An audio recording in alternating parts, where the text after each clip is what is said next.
Hello everyone, Chris here with Platinum Reviews. Today we have the newest Platinum review for Final Fantasy 1, the Pixel Remaster on PlayStation 4, technically 5. We are playing through all of the Final Fantasies on the Pixel Remaster collection, and we'll be doing a review for each individual Final Fantasy. So I hope y'all are excited, because I know I definitely am.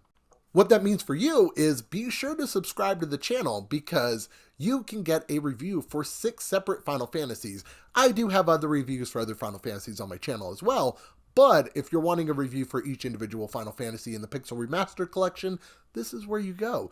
Now, the reason I'm doing it that way and not as a total is because each game is able to be purchased separately at a price tag about $10 to $16 per game, the later ones being a little bit more pricier. The collection is available to be purchased as a bundle at about $75 US. So it's not a bad price because you are getting 6 games out of it. Now I'm going to be doing a platinum review for each individual Final Fantasy in the collection, and then at the end I will be doing a cumulative review for the entire collection. I did the same thing with Mass Effect collection because, it's Mass Effect. Why not do it for Final Fantasy? Also, stay tuned afterwards. I'm going to be talking a little bit about Final Fantasy in a just total and how this game has made me feel, stuff like that. If you're a Final Fantasy fan, you should appreciate it. So, without further ado, I give you the review, the Platinum review for Final Fantasy 1 Pixel Remaster. As the prophecy has foretold, 4 warriors of light, each imbued with the powers of the crystals, earth, wind, fire, water, and heart. Heart is Captain Planet. They will defeat chaos, defeat Garland, and restore order to the kingdom. Final Fantasy 1 is truly something unique. When you think about it, in the time that this game came out, in the NES era, there weren't games that were very heavy story-focused games. You had greats like Duck Hunt and Super Mario Brothers and Punch-Out! And all these games weren't known for their stories. They took an approach of, this is what you're doing, figure it out, build a story for yourself.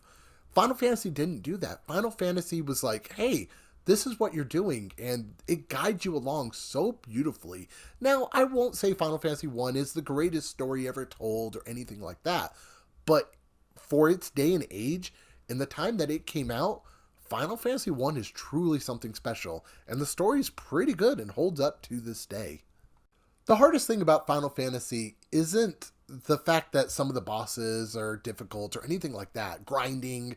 No. When you boot up the game the first time, you have to name your characters.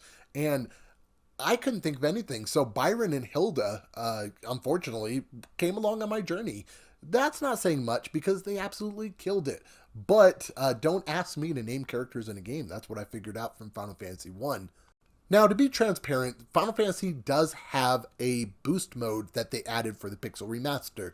The Pixel Remaster gives you the ability to boost your experience and gil owned, making the game easier for the most part. Now, I did do this on Final Fantasy 1. I only plan on doing this for Final Fantasy 1. The reason being is I own the games on Steam Deck, and literally about 6 months ago, I got them, I started playing through them. Final Fantasy 1, I've almost beaten. I collected all the crystals. I just have to do a few more things.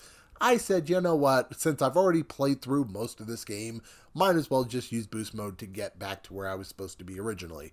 I do not plan on using boost mode for any of the other games, so don't worry about that.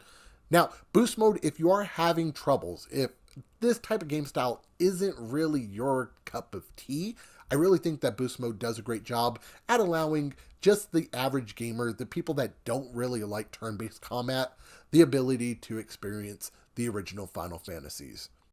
Now, this leads me to one of my only gripes with the game, and that would be the amount of backtracking. And I don't know if this was normal for a lot of the games like this back in the day, but the amount of backtracking is ridiculous. You get an item, you go back to the first area, you turn in the item, they give you a new item, you're able to explore further, and as you get further in the game, you get an item that you have to go all the way back to the first area that you were in.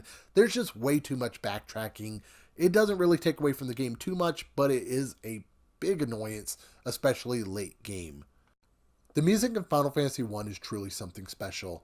When you think about it, the music being as great as it is helped pave the way for the series in general.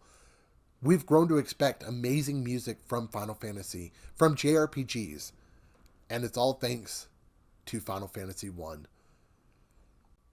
It is pretty awesome that a game that's been out for years and years and years can be remastered and brought to modern consoles. The ability for newcomers and fans of the series to be able to experience this game for the first time or to replay a game from their childhood is always something that is great. Final Fantasy 1 is a great game, and it does have issues with the backtracking and whatnot, but overall, it is a fun time, and I definitely suggest picking it up. I would give Final Fantasy 1 Pixel Remaster a 9 out of 10. As far as the platinum is concerned, it's not a bad platinum. I do not believe anything is missable. You can find all the treasures on the map to see which areas you're missing a treasure, and you can look on the main menu and see the bestiary and see locations of missing beast. So you can collect all that. It's not a hard platinum. If you have any questions about the game or the platinum, let me know down in the comments below. Now, just to talk about Final Fantasy in general for just a minute, this game really helped bring back some memories. I never played this game growing up, and to be able to replay some of the Final Fantasies or play through some of them that I just never got a chance to really means a lot. And my first Final Fantasy that I ever played was Final Fantasy Mystic Quest. I'm still waiting for a remaster of that, but you know, it probably will never come. But it wasn't until Final Fantasy X, yeah, I played Final Fantasy VII and whatnot, but it wasn't until Final Fantasy X that I was engulfed in the series and I needed to play every game in the series. And that's why Final Fantasy X is my favorite Final Fantasy of all time. Now being able to say that I've played almost every game in the series and going back and replaying some of these games that I didn't get a chance to play, it really is truly something special. I really hope that everybody that gets a chance to play this either is reliving moments of their childhood or getting to experience something that they never got to experience before. Let me know down in the comments what your favorite Final Fantasy is. Let's talk Final Fantasy. I'm excited. I hope you are. Stay tuned for the next one, Final Fantasy II's remaster review. I'm working on that game now, so we will see when that comes out. Thank you so much for watching.